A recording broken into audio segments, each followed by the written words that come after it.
Bugun sizlarga o'z uslubimda qozon kabob tayyorlashni ko'rsataman. Dumbani xuddi videoda ko'rsatilgandek qilib, qozon tagiga terib chiqamiz. Ustidan qo'y go'shtini solib, yarim soatga dimlab qo'yamiz. Dumba erigandan keyin bir marta yaxshilab aralashtirib, o'zini seliga dimlab qo'yamiz. 1 soatdan keyin qozonimizni ochamiz, kartoshkalarni solib, 1 kosa suv solib, yana 1 soatga dimlab qo'yamiz.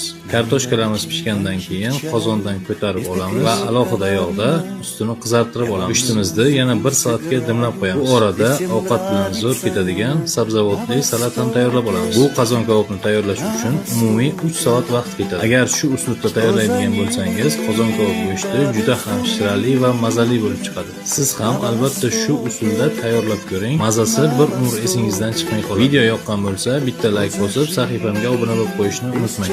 Hammaga yoqimli ishtaha. Что за жизнь без чайных